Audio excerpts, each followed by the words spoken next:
Welcome to Chapter 10, Circles.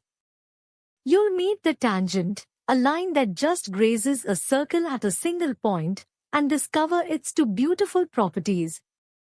First, the tangent always meets the radius at a perfect right angle where they touch. Second, from a point outside a circle you can draw exactly two tangents, and their lengths are always equal.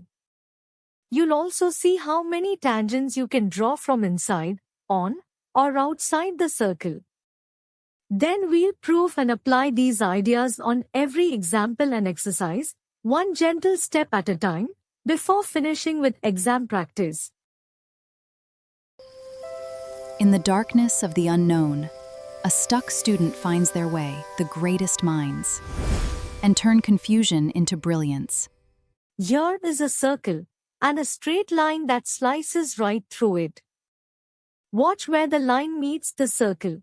It crosses the boundary in two separate places, the red dots P and Q on your screen. A line that meets a circle in 2 points has a name.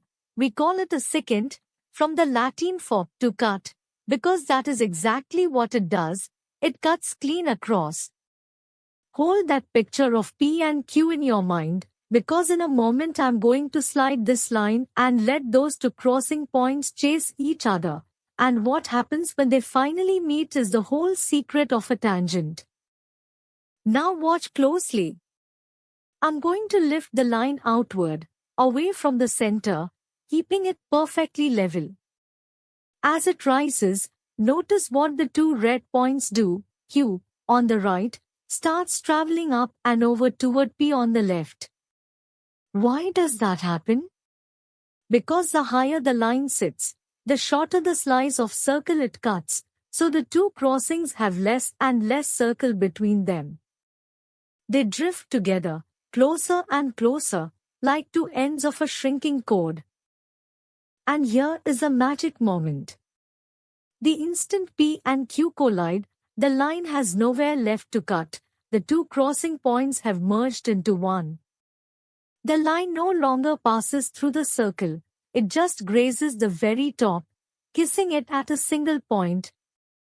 This is the limiting case of the secant, the position it settles into right at the edge of cutting, and it earns a new name, a tangent, from the Latin to touch.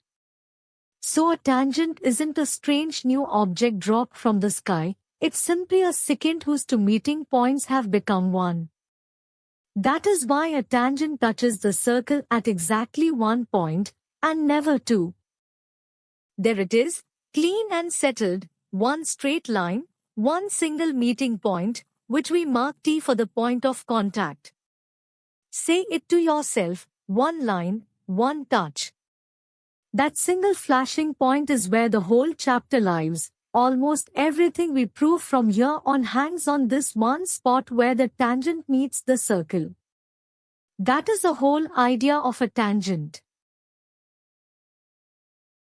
Let's keep that same tangent, still touching the circle at the point T you see on top, and this time also mark the center, which we label O down here in the middle.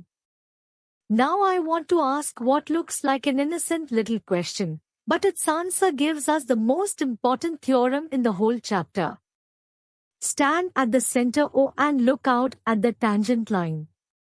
Of all the points along that line, which single one is nearest to you?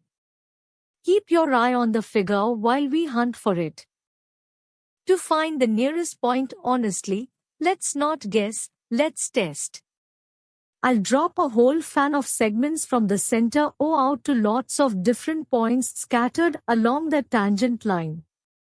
Think of each gray segment as one candidate for the distance from O to the line. Some reach out to the far left, some to the far right, some land close to the top. The nearest point will be wherever the shortest of these segments touches down. Now watch which one wins. Clear the fan away, and the shortest segment of them all, the gold one, is the one that lands exactly on T, our point of contact. That is no accident. There's a fact you already know from earlier geometry. The shortest path from a point to a line is never a slanted one. It is always the perpendicular, the one that drops straight down at a right angle. Any tilted segment has to cover extra sideways distance, so it can never be the shortest. So the nearest point on the tangent is directly below the center, and the segment reaching it stands perpendicular to the line. Now here's the beautiful part. That shortest, perpendicular segment starts at the center O and ends on the circle at T, but a segment from the center to a point on the circle is exactly what we mean by a radius. So the shortest distance to the tangent I is the radius, and we just proved it meets the tangent at a right angle. Watch the little square appear at T marking that 90 degrees. This is the key theorem of the whole chapter, Theorem 10.1. The radius drawn to the point of contact is always perpendicular to the tangent. And notice we didn't just assert it, we earned it, purely from shortest distance means perpendicular. Every problem ahead leans on this one right angle. For our last big idea, step outside the circle.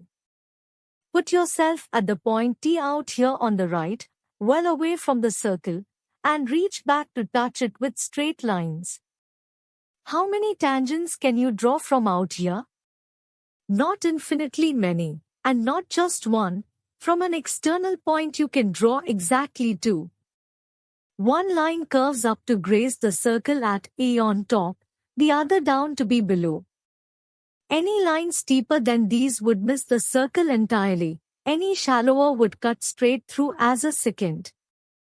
So two tangents, no more, no less. Look at the two tangent segments we've drawn, TA on top and TB below. They spread out from T like a pair of open arms reaching around the circle. Here's the claim, and it's a lovely one. Those two arms are exactly the same length. Not roughly, not usually, always exactly equal. Your eye may already suspect it because the picture looks so balanced, and that balance is precisely the reason. Let's make that hunch into a proof. Here's the clever bit. Draw the dashed line joining T to the center O. Because A and B sit at the same distance above and below this line, and the circle itself is perfectly symmetric about it, this line TO acts like a mirror, an axis of symmetry for the whole figure. Imagine folding the page along that dashed line. Everything on the top would drop exactly onto its twin on the bottom. Watch the fold happen. The upper tangent TA flips across the mirror line and lands perfectly on the lower tangent TB, right on top of it. A reflection never stretches or shrinks, it preserves length exactly, so if TA maps precisely onto TB, the two must be equal. That's the symmetry argument in one motion. If you'd rather see it proved with triangles instead of a fold, here's the airtight version, and it reuses the theorem we just built. Draw the two radii OA and OB in gold. First, OA and OB are both radii of the same circle, so they're equal. Second, by Theorem 10.1 each radius meets its own tangent at a right angle. See the two little squares at A and B. Third, both triangles share the very same side, OT, running along the mirror line. So triangle OAT and triangle OBT have a matching right angle, an equal radius, and a shared hypotenuse OT. That's the RHS congruence condition. The triangles are congruent, and their matching sides TA and TB must therefore be equal. Whichever path you took, the fold or the congruent triangles, you arrive at the same clean fact, Theorem 10.2. From any point outside a circle, the two tangent lengths are equal, TA equals TB. Tuck this away, because it's the workhorse of half the problems in this chapter. Whenever two tangents leave a common point, you may instantly mark their lengths equal. So let's gather the whole chapter into 3 facts you can carry anywhere. 1. A tangent is a secant whose two crossings merged, so it touches the circle at exactly one point of contact. 2. The radius drawn to that contact point is perpendicular to the tangent, a guaranteed right angle, because the radius is the shortest reach from the center to the line. 3. From any outside point the two tangents are equal, by the symmetry of the figure about the line to the center. Notice how each one flows from the one before it. Hold on to these 3, and every single example and exercise ahead becomes a matter of spotting which one to use. Now let's go and use them. Now let's walk through all 3 insert examples together, one gentle step at a time. In every one of them you'll see the same two tools we just built doing all the heavy lifting, the radius meeting the tangent at a right angle, and two tangents from a point being equal. Watch how often they show up. Two circles sharing one center, and the spot where the chord touches turns out to be its exact middle. Watch our right angle theorem quietly become the chord bisector rule. Let's read the picture first. We have two circles sharing the same center O. That's what concentric means, like ripples from one dropped stone. The line up is a chord of the big circle, but look where it sits. It just grazes the small circle at the single point P. Grazing at one point is exactly what a tangent does, so UB is a tangent to the small circle. Our goal is to prove P sits dead center of the chord, meaning AP equals BP. Let's see how the two circles talk to each other. The first move is almost automatic in tangent problems. Whenever a tangent touches, join the center to the touch point. So draw O to P. Why this line and not another? Because OP is a radius of the small circle reaching exactly its point of contact, and ready-to-contact points are special, as we're about to use. Here's the theorem doing its job. From Act 1 we proved the radius to the point of contact is perpendicular to the tangent. That was Theorem 10.1, the shortest distance right angle. Since OP is that radius and UB is the tangent, OP meets UB at 90 degrees. See the little right angle square appear at P on your screen. Now the clever shift in viewpoint. Forget the small circle for a second and look at the big one. For the big circle, that same line UB isn't a tangent at all, it's a chord passing through its interior. And OP is now a line from the big circle's own center, striking that chord at a right angle. We've turned a tangent fact into a chord fact. And here we cash in a rule from the earlier circle's work. A perpendicular dropped from the center onto a chord always cuts that chord into two equal halves. You might ask why, because it creates two right triangles that share the same radius and the same perpendicular, so they're congruent, forcing the two halves equal. So OP slices up exactly in the middle at P, giving AP equals BP. The takeaway is how one idea morphed into another. Tangent perpendicular to radius quietly turned into perpendicular from the center bisects the chord. Notice the pattern. A tangent to an inner concentric circle is always a chord of the outer one, so its contact point is always the midpoint. That single bridge unlocks a whole family of concentric circle problems.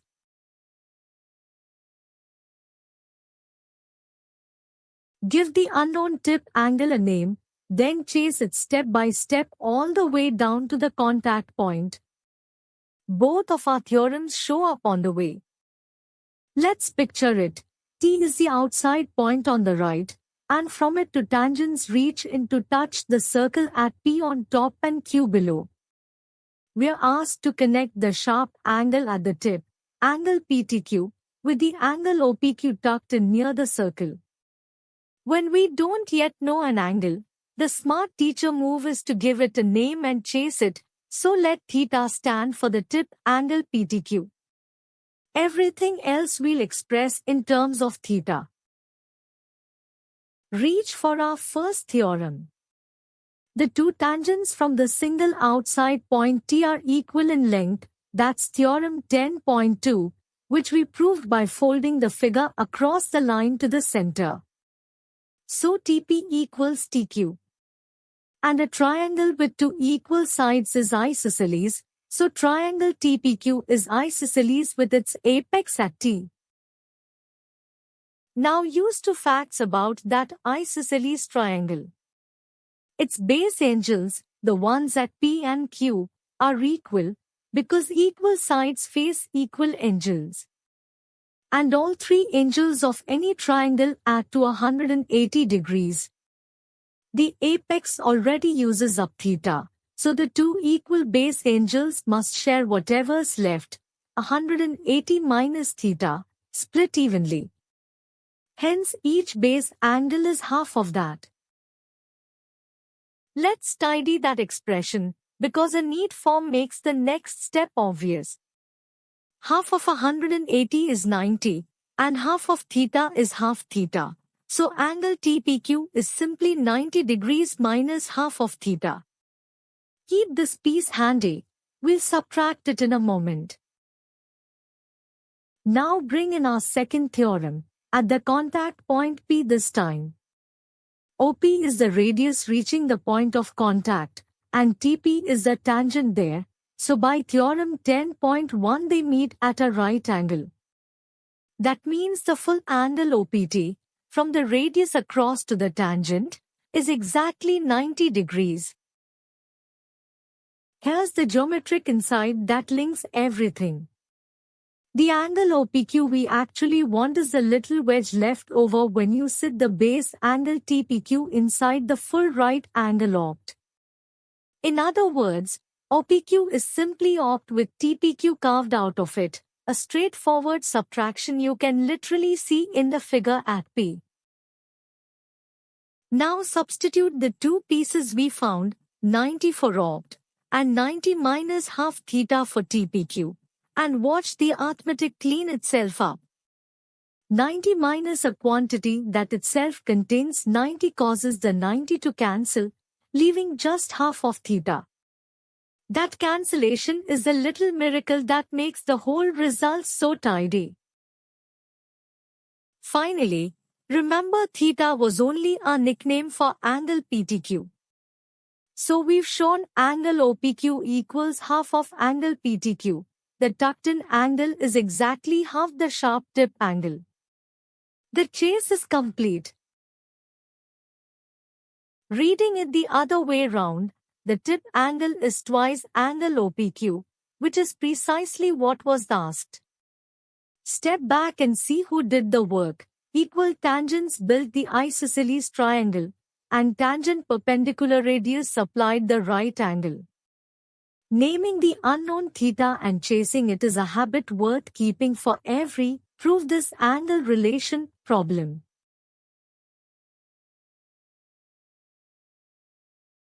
Symmetry hands us a right angle for free. Then Pythagoras finds one length and similar triangles finish the job. A three-tool problem. Let's understand what we are given and what we want.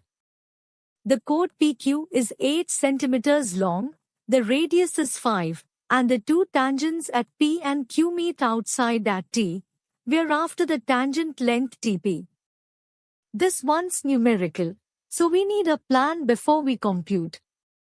The plan: join O to T to unlock the symmetry, get a right angle, then finish with a right triangle relation. Let's build it. Join the center O to the outside point T. Why does this single line do so much? Because TP equals TQ by equal tangents, so T sits on the perpendicular bisector of PQ, and O is the center, equidistant from P and Q, so O sits there too. A line through to such points is the perpendicular bisector of PQ. So OT slices the chord PQ at a perfect right angle and cuts it exactly in half at a footwheel collar. Since OT cuts the 8 cm chord into 2 equal pieces, each half is 4. So the footer sits at the midpoint and PR is 4 cm. That little 4 is going to feed straight into Pythagoras next. Look at triangle OPR. It has a right angle at R. Its hypotenuse is the radius OP, which is 5, and one leg PR is 4. Whenever you know the hypotenuse and one leg of a right triangle, Pythagoras hands you the third side. So OR is the square root of OP squared minus PR squared.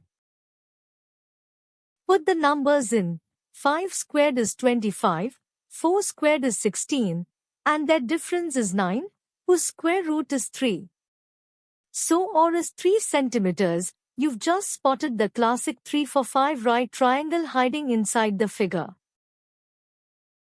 Now the elegant part, an angle chase to link the small triangle to the big one.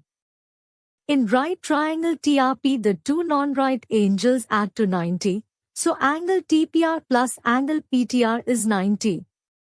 But also, since OP is perpendicular to the tangent TP, angle TPR plus angle RPO is 90 as well. Both sums equal 90 and both contain angle TPR, so cancel it. Angle RPO must equal angle PTR. Two triangles just gained a matching angle. So triangles TRP and PRO share two equal angles, the right angle at R and the pair we just matched, which is the A to a test for similar triangles. Similar triangles have proportional sides, and we line them up carefully. TP pairs with PO as RP pairs with ρ. Getting the correspondence right is the one place students slip, so match longest to longest. Finally, substitute the values we've gathered. PO is 5, RP is 4, ρ is 3, giving TP over 5 equals 4 over 3. Cross multiplying, TP is 5 times 4 over 3, which is 20 over 3. And there's our tangent length. Trace the whole arc of the solution. Equal tangents plus the centerline handed us a right angle.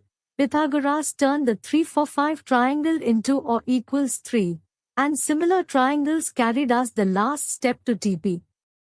That 3-move rhythm, symmetry for a right angle, Pythagoras for a length, similarity to finish, is exactly how most find the tangent length with the chord problems go.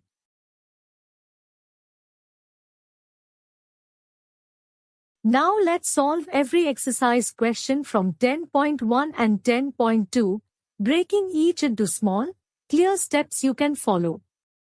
Keep our two theorems in your back pocket, radius perpendicular to tangent, and equal tangents from a point, because you'll be reaching for one or the other on almost every question. Every single point sitting on the circle carries its own tangent, so just count the points. Let's reason from the definition rather than memorizing. A tangent is a line that touches the circle at exactly one point, one line for each point of contact, like the two you see marked here.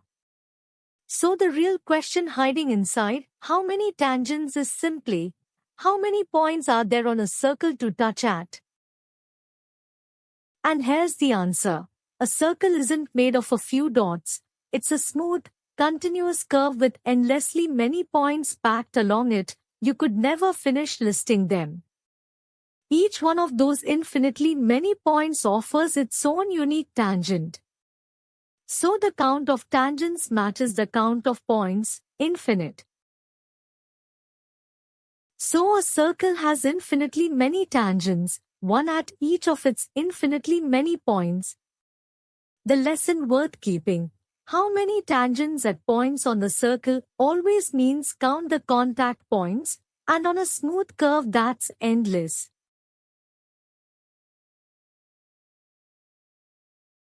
Four blanks, and each one is a core vocabulary word of the chapter. Let's understand each rather than just fill it. Part 1. A tangent intersects the circle in how many points? Straight from the definition we built in Act 1, a tangent is a secant whose two crossings merged into one, so it grazes the circle at just a single point. The blank is 1. Look at the tangent touching at A on the figure, one clean touch. Part 2. A line meeting the circle in 2 points is called what? That's the opposite of a tangent, a line that cuts across and crosses the boundary twice, like the line through B and C here. Its name is a secant, from the Latin for to cut. The blank is secant. Part 3. The most parallel tangents a circle can have. Two tangents run parallel only when they stand at the two ends of a diameter, facing opposite directions, like the top and bottom of a wheel. You can't fit a third in the same direction, so at most 2. The blank is 2. Part 4. The common point of the tangent and the circle. That exact spot where the tangent kisses the curve, the star of every proof in this chapter, is called the point of contact. The blank is point of contact. So the 4 words are 1, secant, 2, and point of contact, the vocabulary the whole chapter is built on. Notice each answer came straight from a definition, not from memorizing a list. If you understand what a tangent and a secant actually do, these blanks fill themselves.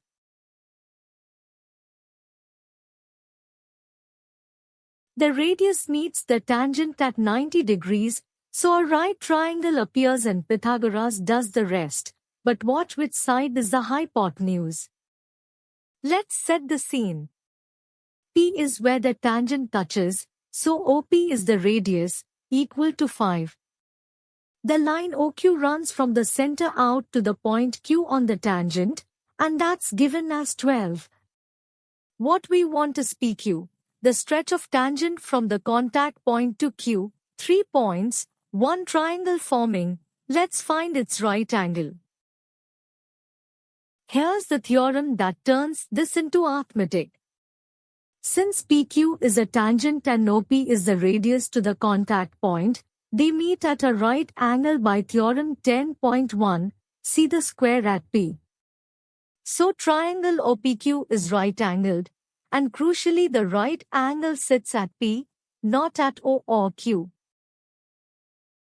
This is the step where marks are won or lost, so go slowly. The hypotenuse is always the side facing the right angle, here that's OQ, the 12. So OQ is the longest side, and Pythagoras says the tangent squared equals the hypotenuse squared minus the other leg. PQ squared is 12 squared minus 5 squared, not the other way round. Now compute. 12 squared is 144, 5 squared is 25, and the difference is 119. Don't panic that it isn't a neat square. The answer is simply going to carry a square root sign.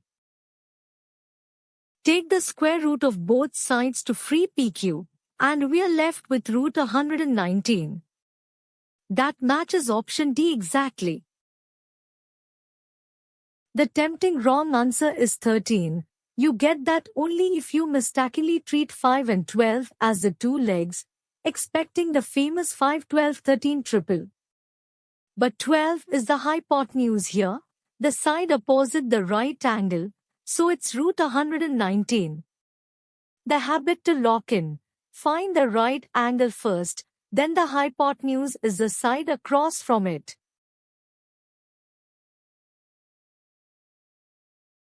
Two lines pointing the same way but sitting at different depths, one grazes, one cuts. Same slope, different distance from the center. This one asks you to draw rather than calculate. So let's think about what makes a line a tangent versus a secant. It's how far the line sits from the center. Begin by drawing any circle, and off to one side a reference line, call it L, that our two lines must run parallel to. Parallel just fixes the direction. The distance from the center is what will vary. Take a line parallel to L and slide it toward the circle until it sits exactly one radius away from the center. At that precise depth it just kisses the circle at a single point A. That grazing line is your tangent. A hair closer and it would cut. A hair farther and it would miss entirely. Now take a second line, still parallel to L but sliding it nearer the center, closer than one radius, so it plunges through and crosses the circle at 2 points B and C. Because it cuts twice, that one is your secant. Same direction as before, just push deeper in. So both lines point the same way, but depth decides everything. Sit one radius from the center and you graze, giving a tangent. Sit any closer and you cut, giving a secant. That distance from the center idea is the quiet rule behind every tangent versus secant question.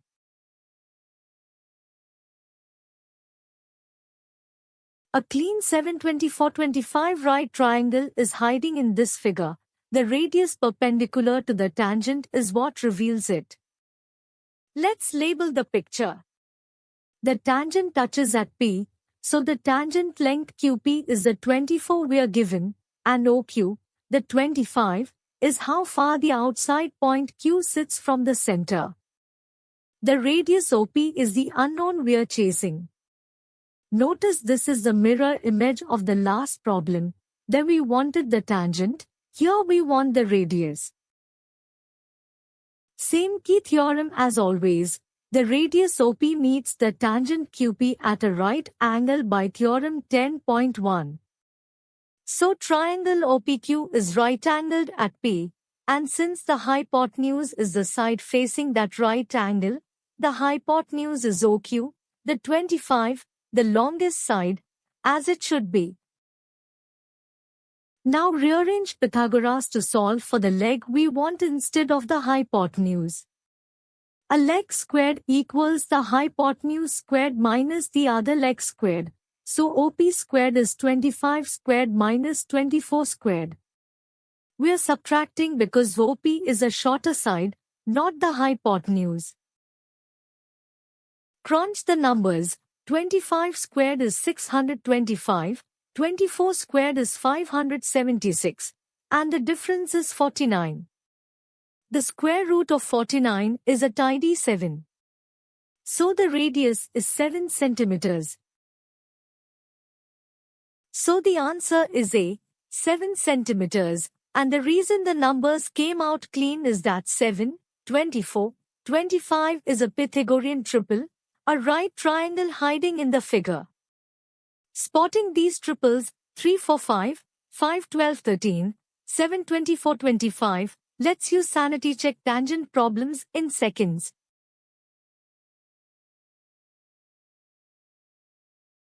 Two radii plus two tangents box in a four-sided figure, and the four angles of any quadrilateral must add to 360 degrees. Let's see the shape hiding here.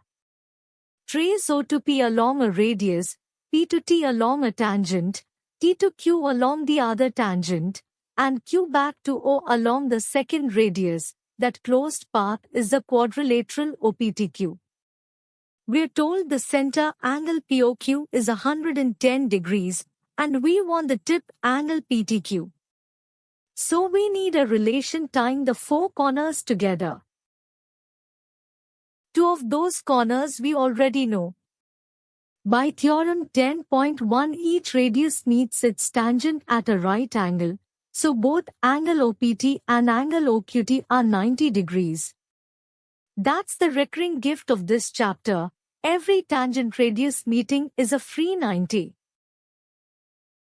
Now the tool that closes the problem. The angles of any quadrilateral sum to 360 degrees, that's just the triangle's 180 applied to the two triangles a diagonal splits it into. So the four angles of OPTQ, taken in order, add to 360. Drop in the three angles we know, 110 at O, and 90 at each of P and Q, leaving only the tip angle unknown. Add the knowns, 110 plus 90 is 290. Subtract that from 360 and the tip angle is 70 degrees. So the answer is B, 70 degrees. And notice the lovely shortcut that falls out. The 290-degree radii eat up 180 of the 360, so the tip angle and the center angle must together make the remaining 180, they're supplementary. 110 plus 70 equals 180, so next time you can skip straight to it.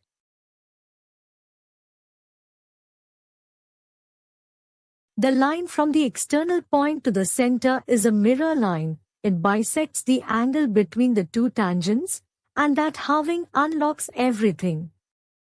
Read the givens. From the outside point P to tangents touch at A and B, and the angle they open up at P, angle APB, is 80 degrees. We are after angle POA back at the center. So we have information at the tip and want information at the center. We need a line that connects the two. Draw OP, joining the external point to the center. Recall from Act 1 that this line is an axis of symmetry. The figure folds onto itself across it, so it splits the tip angle exactly in half. 80 degrees halves to 40, so angle APO is 40. That bisection is the whole key. Now bring in the right angle. The radius OA meets the tangent PA at the contact point, so by theorem 10.1 triangle OAP has a 90-degree angle at A. We now know two of its three angles. Use the triangle angle sum in OAP. All three angles make 180.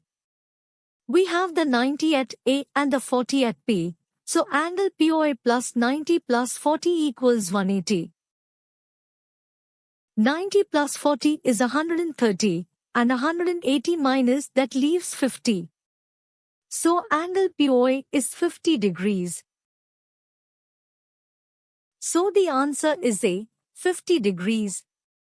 The move that cracked it was recognizing OP as the bisector of the tangent angle. The instant you have the tip angle and pair it with the 90-degree radius, the triangle angle sum finishes the job. Look for that bisector every time two tangents share a point.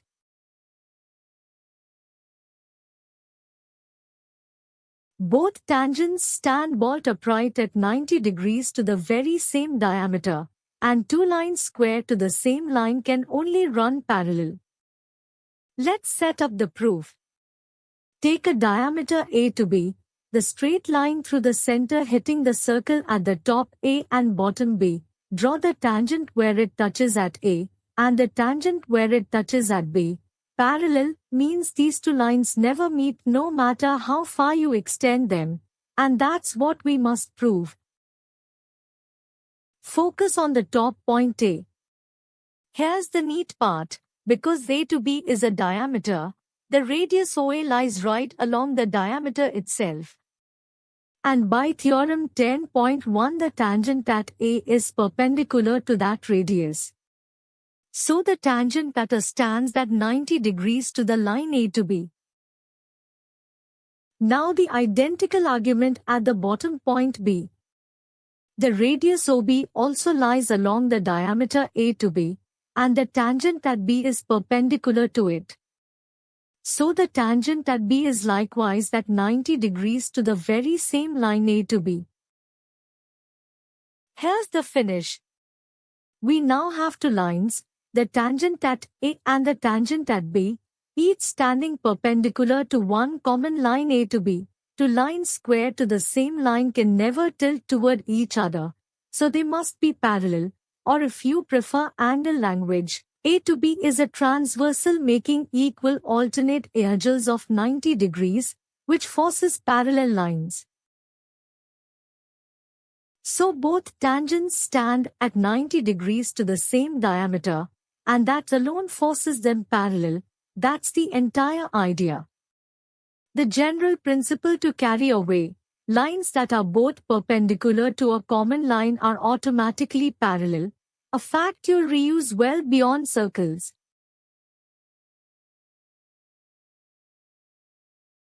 At a single point, only one perpendicular to a line can exist, and the radius has already claimed it. So the perpendicular has no choice but to pass through the center. Let's understand the claim first. We have a tangent touching at P. Now stand at P and draw the line that goes straight up perpendicular to the tangent, and call it L. The question asks, must L pass through the center O? This is really the converse of our main theorem, and the cleanest way to prove a must be statement like this is proof by contradiction. Assume it fails and watch it break. Start from what we already own. Theorem 10.1 tells us the radius OP is perpendicular to the tangent at P. So there is already one perpendicular to the tangent standing at P, the radius itself. Keep that firmly in mind. Now the contradiction move. Suppose, just for argument, that our line L did not pass through O, that it's some different line. Then at the one point P we'd have two distinct lines, L and OP, both claiming to be perpendicular to the same tangent. But that's impossible. Through a given point you can drop exactly one perpendicular to a given line, never two. So our supposition breaks, and L cannot be different from OP. The two must be the very same line.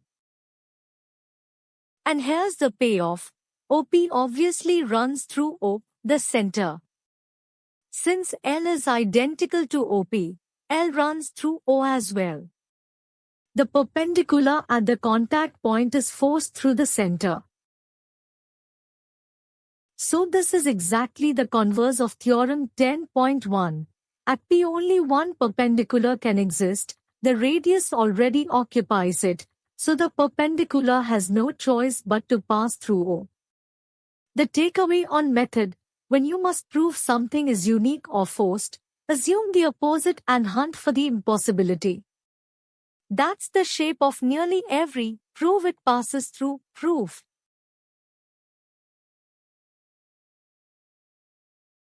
The friendliest triple of all, a tidy 3-for-5 right triangle, is doing the work here. Label the figure.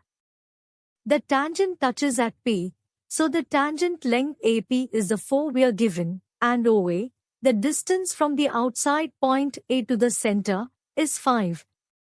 The radius OP is what we want. By now this setup should feel familiar, outside point, tangent, radius, all waiting for a right angle. And there's the right angle. The radius OP meets the tangent AP perpendicularly at the contact point, by theorem 10.1. So triangle OPA is right-angled at P, which makes OA, the side opposite that angle, the hypotenuse, the 5. Rearrange Pythagoras to get the leg OP. It equals the hypotenuse squared minus the known leg squared. So OP squared is 5 squared minus 4 squared, which is 25 minus 16. 25 minus 16 is 9, and the square root of 9 is 3. So the radius is 3 centimeters. The radius is 3 centimeters. The numbers fell out cleanly because 3, 4, 5 is the most famous Pythagorean triple. Once you recognize a 4 and a 5 as leg and hypotenuse, you can almost read off the 3 without computing.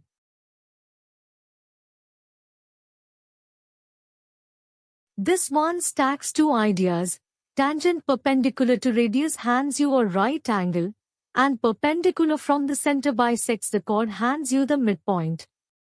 It's the numerical twin of example 1. Set the scene. You'll recognize it from example 1. Two circles share the center row, a big one of radius 5 and a small one of radius 3. A chord A to B of the big circle grazes the small circle at P. We want the full length of A to B. The same bridge as before will carry us across. A tangent to the inner circle is a chord of the outer one. Since A to B just touches the small circle at P, it is a tangent there, so the small radius OP is perpendicular to A to B by theorem 10.1. And OP, being a radius of the small circle, is exactly 3. So we have a perpendicular of length 3 dropping onto the chord. Now the chord rule from the earlier work. A perpendicular from the center onto a chord bisects it. So P is the exact midpoint of A to B, meaning AP is half the whole chord. Find AP and we just double it. Look at right triangle OPA. The right angle is at P, one leg OP is 3, and the hypotenuse OA is the radius of the big circle, so it's 5. Pythagoras gives the other leg AP as the square root of 5 squared minus 3 squared, that is root 25 minus 9. 25 minus 9 is 16, whose root is 4, another 3 for 5 triangle. So the half chord AP is 4, and the full chord A to B is twice that, 8 centimeters. So the chord is 8 centimeters. And notice how two chapter ideas dovetailed. Tangent perpendicular to radius gave the right angle, and perpendicular from the center bisects the chord. Let us work with just the half. Whenever a chord of one circle is tangent to a smaller concentric circle, reach for exactly this pair of tools.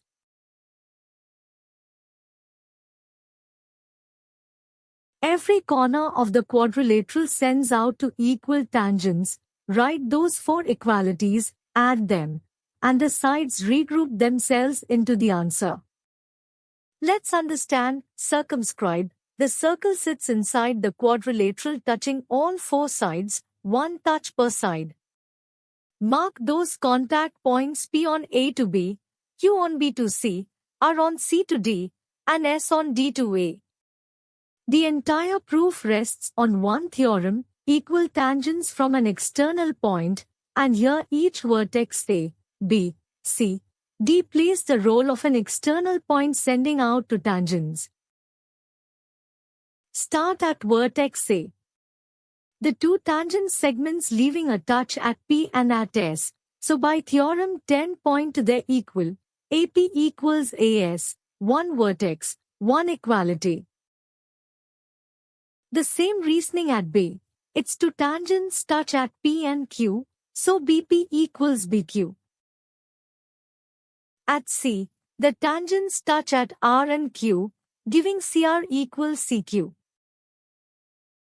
And at D, touching at R and S, we get DR equals DS, 4 vertices, 4 clean equalities. Now we combine them. Add all 4 equations, left sides together and right sides together. Nothing fancy, equals added to equals stay equal, but watch how the pieces are about to reassemble into whole sides. Now regroup by pairing the segments that share a side.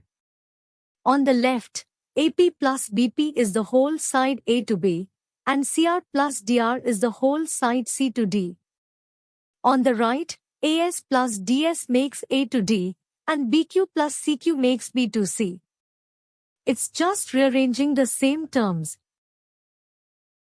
Read off each bracket as a full side, and the identity appears, A to B plus C to D equals A to D plus B to C. The two pairs of opposite sides have equal sums. So opposite sidesums always match for a quadrilateral wrapped around a circle, and the whole trick was equal tangents from each corner, added up and regrouped. This little identity is worth memorizing. It powers the next few problems, including proving the rhombus.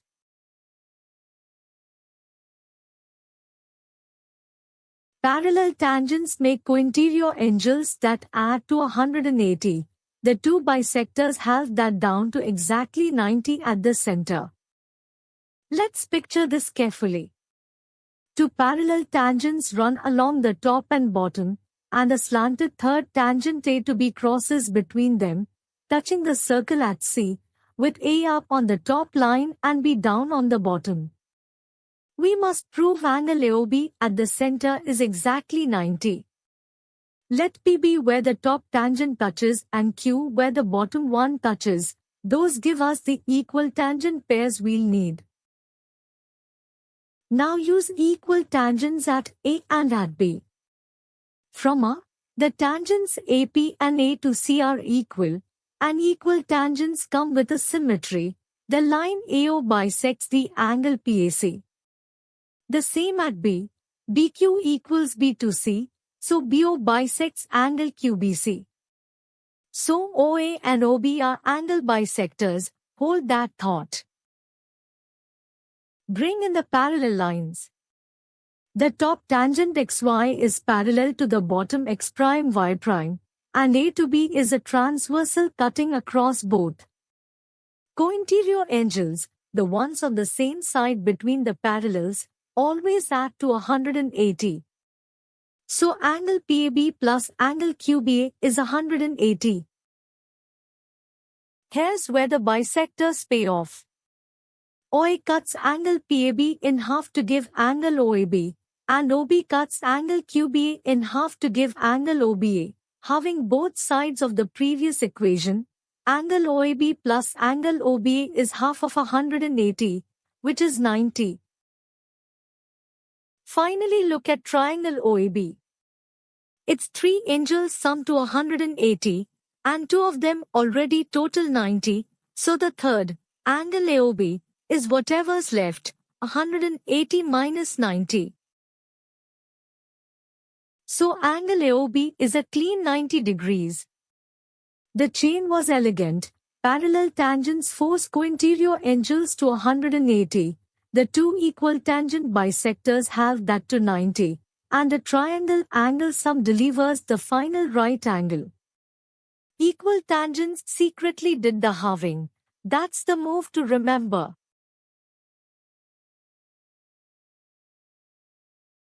The two 90-degree radii eat up exactly half of the quadrilateral's 360 degrees, so the tip angle and the center angle must split the remaining half between them. Let's unpack the wording, since it sounds heavier than it is.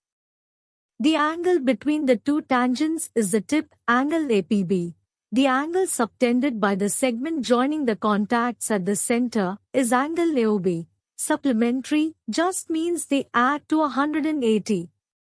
So strip away the language and we must simply show angle APB plus angle AOB equals 180. This is the general theorem behind that earlier numerical shortcut. As always, each radius meets its tangent at a right angle by theorem 10.1. Angle OAP and angle OBP are both 90. Two guaranteed right angles, sitting at the two contact points. Trace the quadrilateral OAPB, radius, tangent, tangent, radius back to O. Its four interior angles sum to 360 degrees, just like any four-sided figure. Substitute the two right angles we found at A and B into that sum, leaving only the center angle and the tip angle unknown. The two 90s make 180. Subtract that from 360 and what remains is angle AOB plus angle APB equals 180. Exactly the supplementary relation we wanted. So the tip angle and the center angle always fill a straight line together. The reason, laid bare, is that the two right-angle radii consume exactly half of the quadrilateral's 360, forcing the other two angles to share the remaining 180. This is the theorem the shortcut in Q2 was quietly using.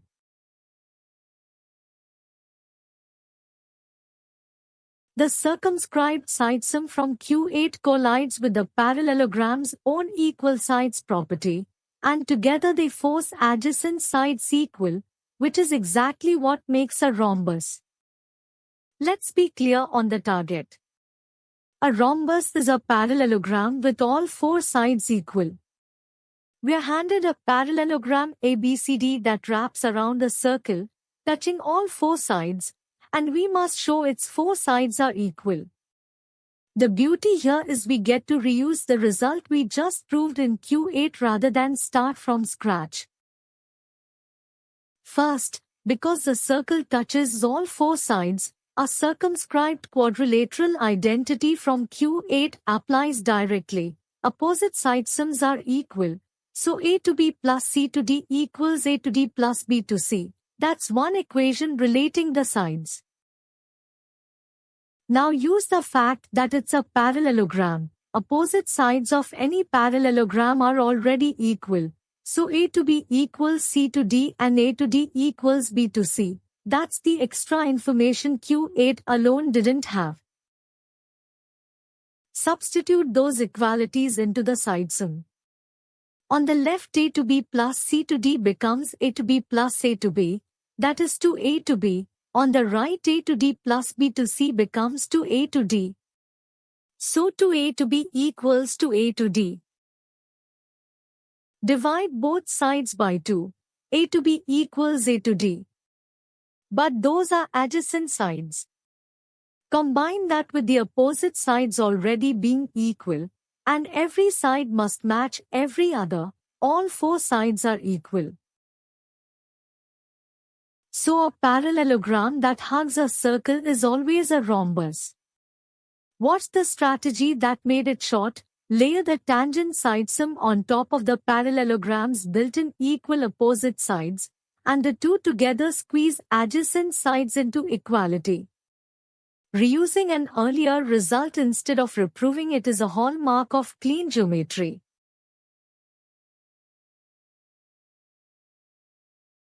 Equal tangents give names to the unknown sides, and then a single powerful equation, area as r times s set equal to area by Heron, pins down the one unknown x. This is the big one, so let's organize. The circle inside the triangle is the incircle, radius 4, touching B to C at D, C to A at E, A to B at F. We're told B to D is 8 and D to C is 6. The clever setup. The two tangents from A are unknown but equal, so call each of them x. Everything now hangs on finding that single x, and then AB and AC follow. Apply equal tangents at the other two vertices. From B, the tangents BF and B to D are equal, so BF is 8. From C, tangents CE and C to D are equal, so CE is 6. Now every tangent segment is labeled in terms of known numbers or x. Build the three sides by adding their two tangent pieces. A to B is AF plus FB, that's x plus 8. A to C is AE plus EC, that's x plus 6. And B to C is B to D plus D to C, 8 plus 6, a fixed 14. For area we'll need the semi-perimeter S, half the perimeter. Add the three sides, x plus 8, plus x plus 6, plus 14 gives to x plus 28, and halving that gives S equals x plus 14. Neatly, S comes out linear in x. Heron's formula gives area as the square root of S times the three differences S minus each side. Work them out. S minus B to C is x. S minus A to C is 8, S minus A to B is 6. So the area is the root of x plus 14 times x times 8 times 6. Here's the second expression for the same area. This is a special encircle fact. The area of a triangle equals its in radius times its semi-perimeter, r times s. Since both formulas measure the one area, set them equal. Root of 48x times x plus 14 equals 4 times x plus 14. To escape the square root, square both sides. The left becomes 48x times x plus 14, the right becomes 16 times x plus 14 squared. Both sides carry a factor of 16 times x plus 14, and since x plus 14 is a positive length, we may safely divide it out. That collapses the messy equation to a simple linear one. 3x equals x plus 14, so 2x is 14 and x is 7. Finally, feed x equals 7 back into the side expressions. A to B is 7 plus 8, 15. A to C is 7 plus 6, 13. The two requested sides are found. So A to B is 15 and A to C is 13. The elegant idea threading it all, equal tangents turn three unknown sides into expressions in a single x, and then equating the two ways of writing the area, r times s, and Heron's root, gave one equation to solve. Remember that area equals r times s identity. It's the secret ingredient whenever an encircled radius appears.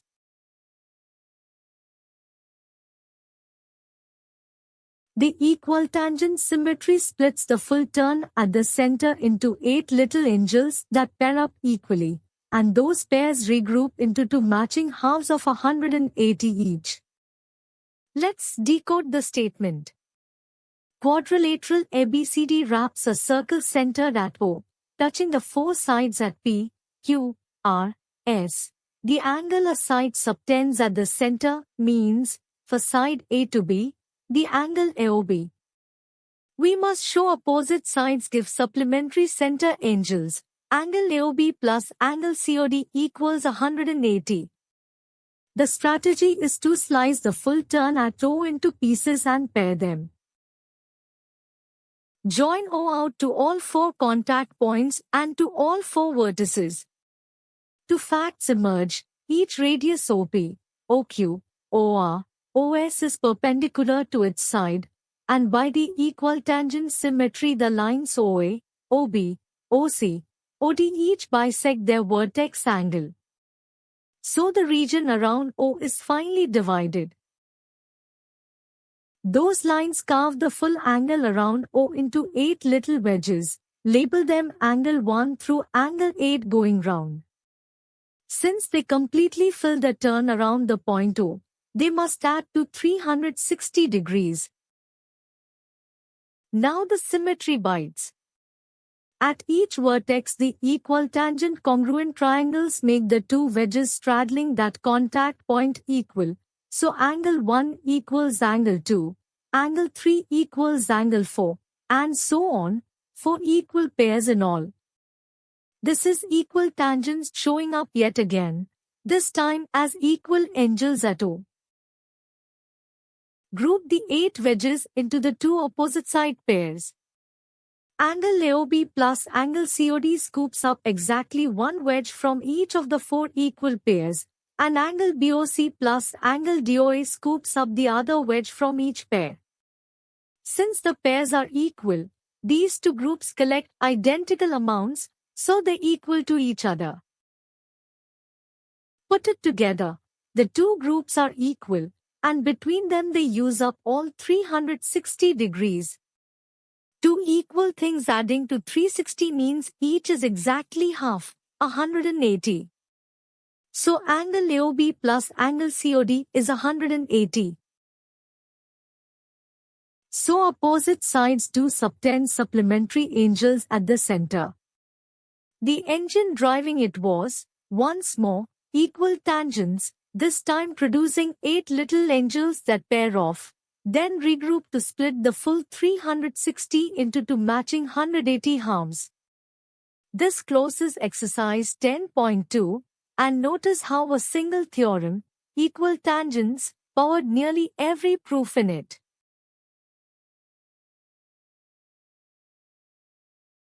Now let's lock it all in with exam-style questions before you go. For each one I won't just tell you the right choice, I'll show you why it's right and, just as importantly, why the tempting wrong options are traps, because seeing through the traps is what protects your marks. The whole question turns on where the point sits, inside, on, or outside the circle, because that alone decides how many tangents you can draw. So picture the point deep inside, and let's reason it out. Consider the 4 options. Here's the reasoning. A point inside the circle is surrounded by the curve on every side, so any straight line you draw through it must exit the circle on both sides. It crosses at 2 points, which makes it a secant, never a tangent. A tangent has to touch from outside and graze at 1 point, and there's simply no way to do that from within. So the answer is 0.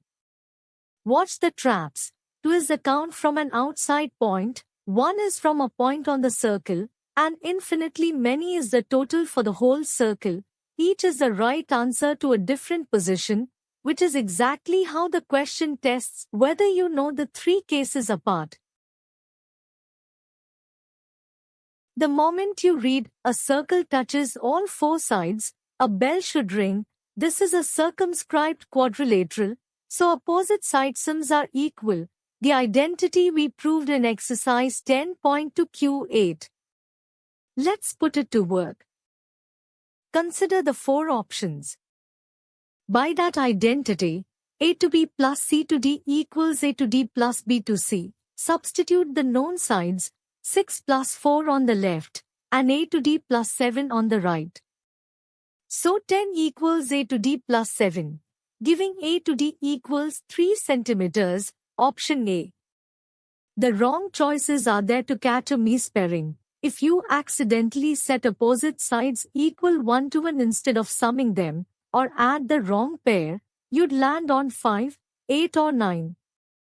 The safeguard is to always write the full sum identity, opposite pair equals opposite pair, before plugging in numbers.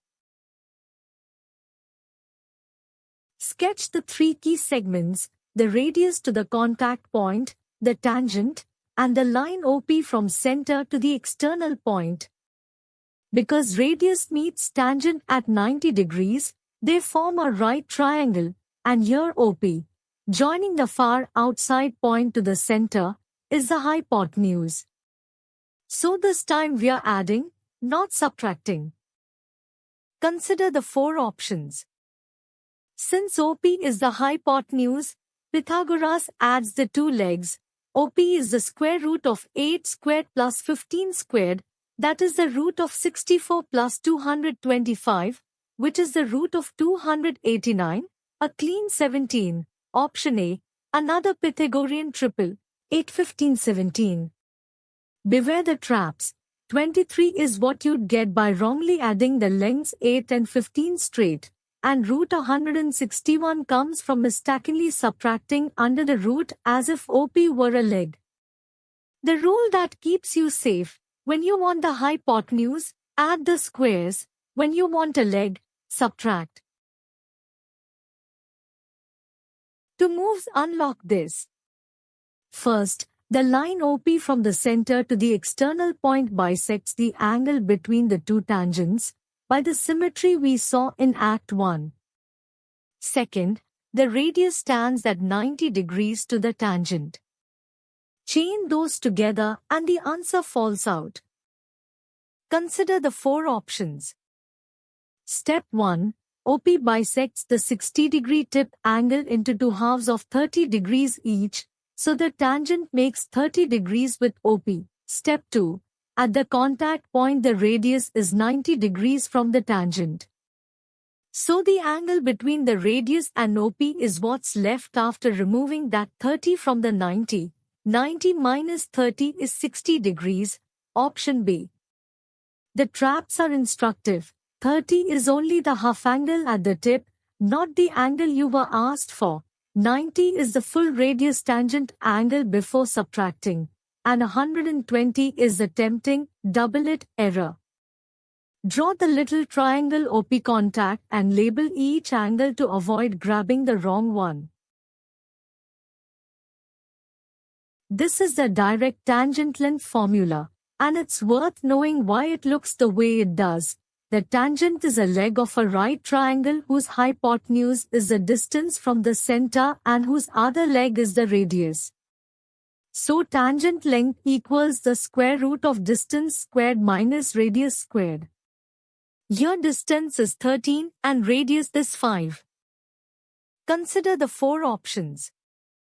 Plug in, the tangent length is the square root of 13 squared minus 5 squared, that's 169 minus 25, which is 144, and its root is 12, option A, the family of 5, 12, 13 triple.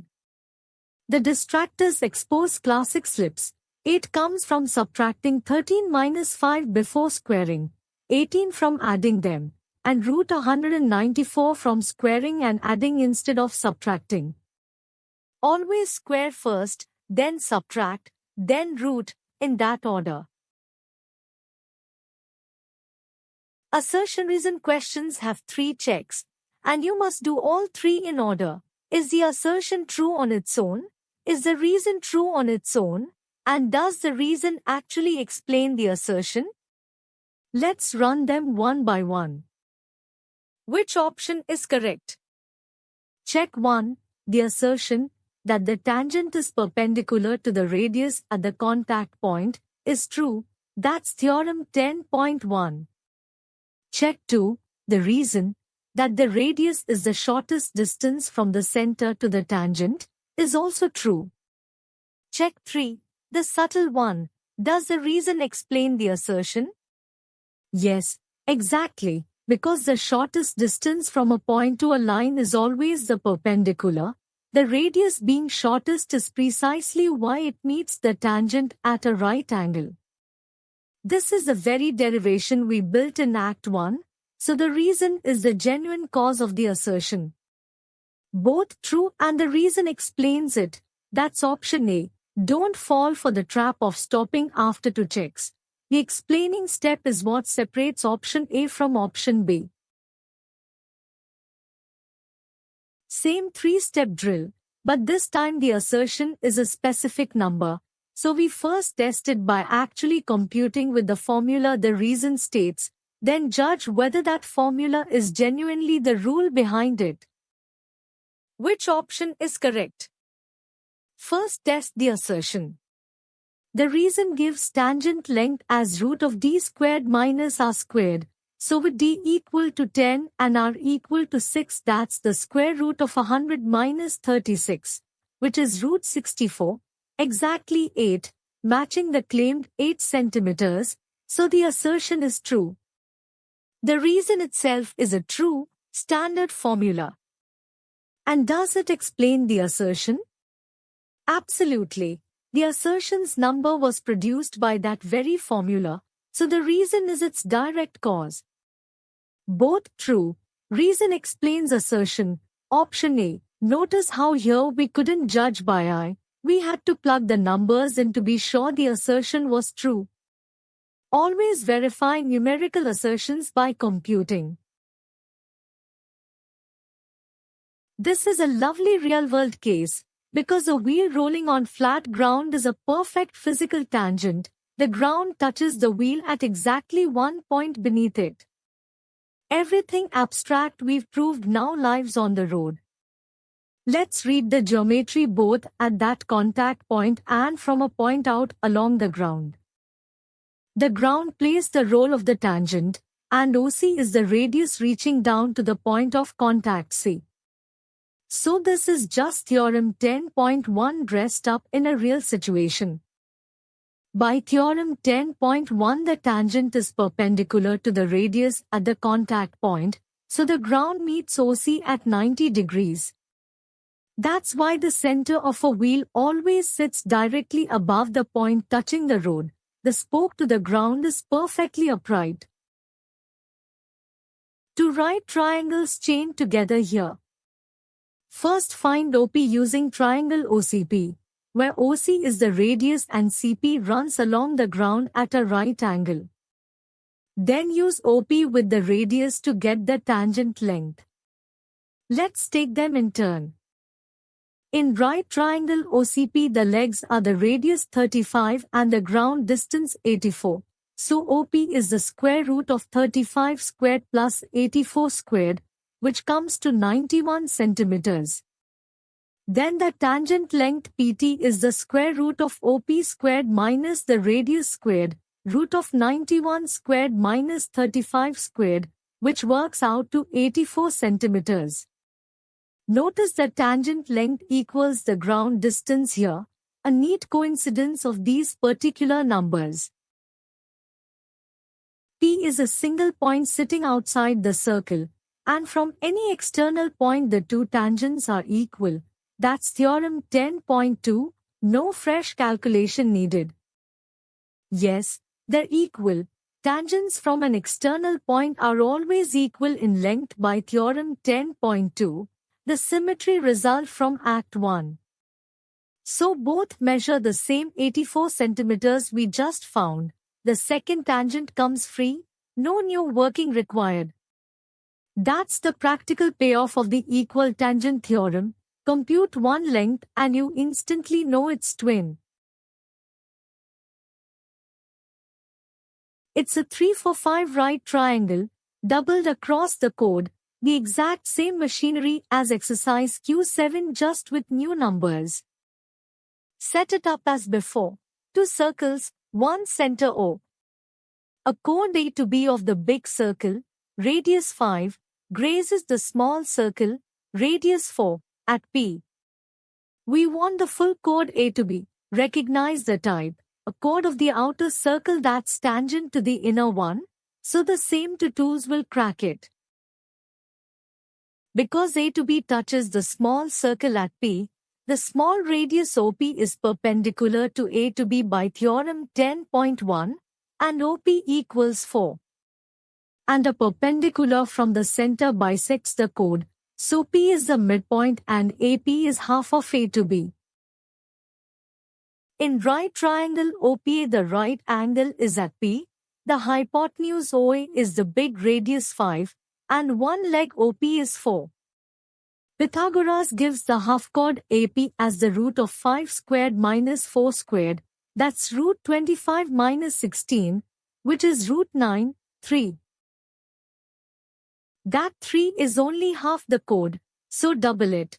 The full chord A to B is 6 centimeters. So 6 centimeters, a 3-4-5 triangle doubled across the chord. The lasting lesson. Any chord tangent to an inner concentric circle splits into two equal halves at the contact point, so find one half by Pythagoras and double. Recognizing the problem type is half the battle.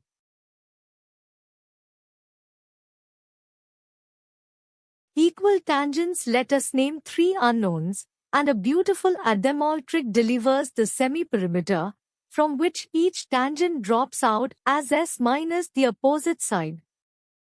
The smart setup uses equal tangents to cut the unknowns down to 3. From each vertex the two tangents are equal, so call them X from A, Y from B, Z from C. Then the contact D on A to B gives A to D equals X, E on B to C gives B equals Y, and F on C to A gives CF equals Z, 3 unknowns for 3 vertices. Now write each side as the sum of the two tangent pieces meeting along it. A to B is X plus Y equals 12, B to C is Y plus Z equals 8, C to A is Z plus X equals 10. 3 equations in 3 unknowns. Here's the elegant move. Don't solve them one by one, add all three at once. Every unknown appears in exactly two of the equations, so the left side becomes twice x plus y plus z, and the right is 12 plus 8 plus 10, 30. So x plus y plus z is 15, and that's the semi-perimeter S. Now peel off each unknown cleverly. Since x plus y plus z is 15, subtracting any one-side equation isolates the leftover tangent. 15 minus x plus y equals 12 gives z equals 3. 15 minus y plus z equals 8 gives x equals 7. 15 minus z plus x equals 10 gives y equals 5. Each tangent is the semi-perimeter minus the opposite side. Finally, read off exactly what was asked. A to D is x, 7. BE is y, 5. CF is z, 3. So 7, 5 and 3.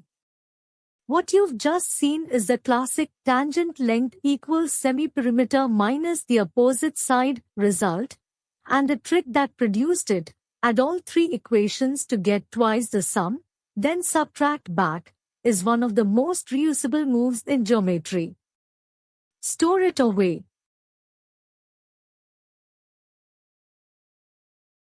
One special radius, the one to the arc's midpoint, turns out to be perpendicular to both the chord and the tangent at once, and that shared perpendicular is what forces them parallel. Let's set the target clearly. M is the midpoint of arc A to B, meaning it splits the curved arc into two equal halves. Draw the chord A to B joining the arc's ends, and the tangent right at M. We must prove that tangent runs parallel to the chord. The whole proof will hinge on the radius OM. Because M is the arc midpoint, arcs AM and MB are equal, and equal arcs subtend equal chords, so MA equals MB. That makes triangle AMB isosceles with M at its apex, a symmetry we can exploit. Join O to M.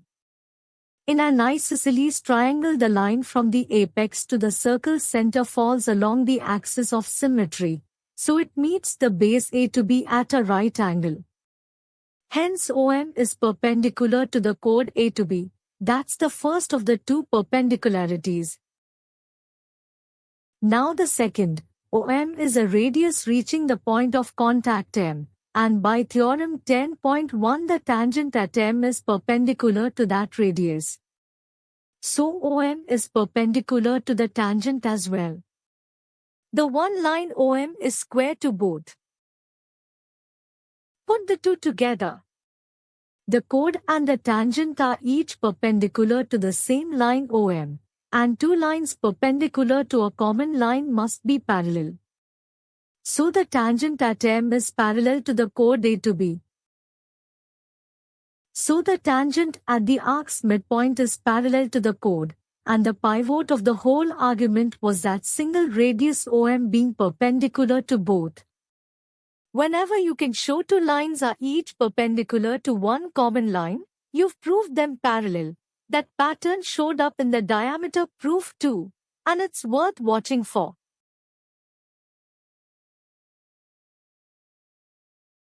Before the exam, let's lock in everything from this chapter, and not as a bare list to cram, but each with a one-line reason it's true, because a formula you understand is one you never forget.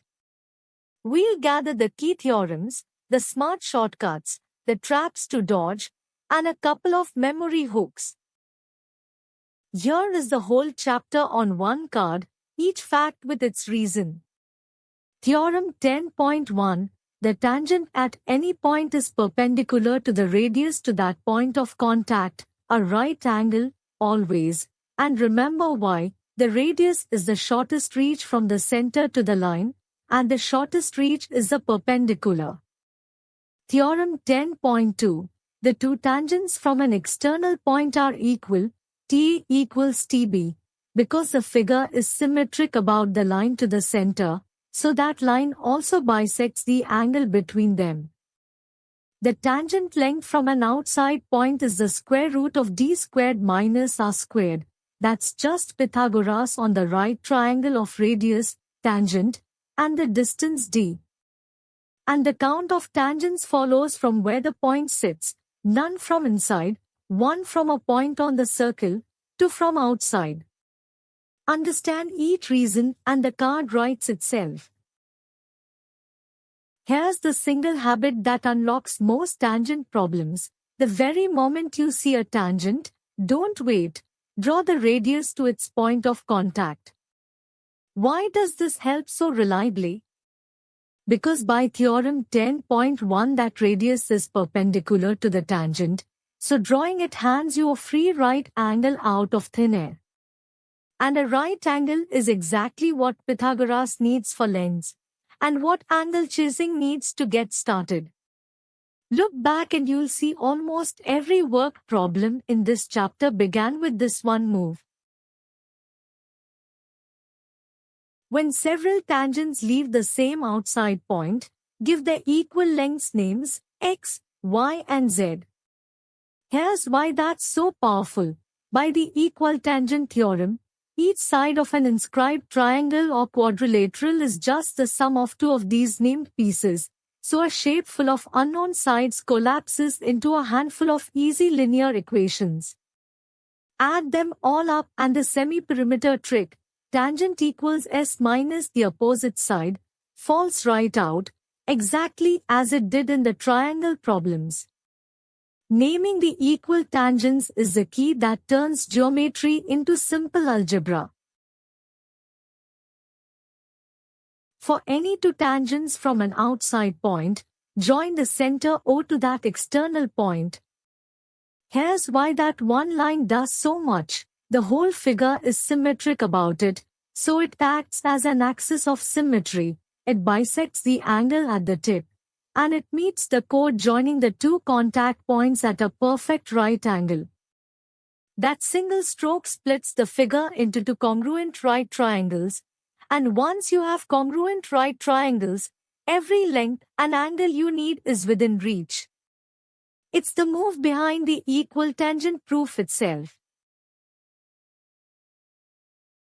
A common slip is treating a tangent as if it were a chord.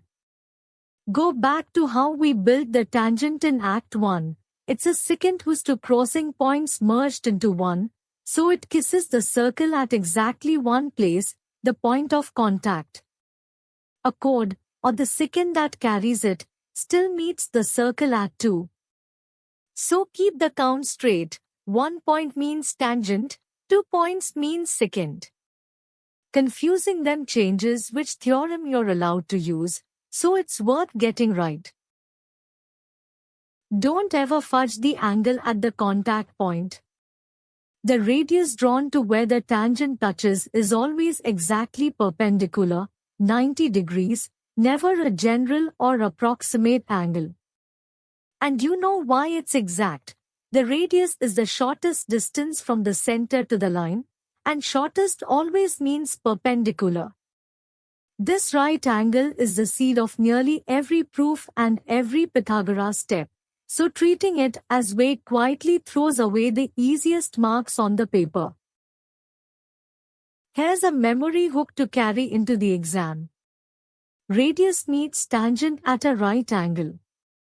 Say it once and theorem 10.1 is yours forever. The radius to the contact point is always perpendicular to the tangent. And if you ever doubt it under pressure, recall the reason underneath. The radius is the shortest path from the center to the line, and the shortest path is perpendicular. Hook plus reason means it can never slip away. And one more hook. Tangents from one point are twins. From a single outside point the two tangents come out equal in length, TA equals TB, by theorem 10.2. The reason is the mirror. Join that point to the center and the figure folds neatly in half across the line, so the two tangents are reflections of each other and must match. Twins, born of symmetry. in 60 seconds, and notice how each fact grows from the one before. A tangent is a secant whose crossings merged, so it touches the circle at exactly one point. The radius to that point is perpendicular to the tangent, a right angle, because it's the shortest reach from the center.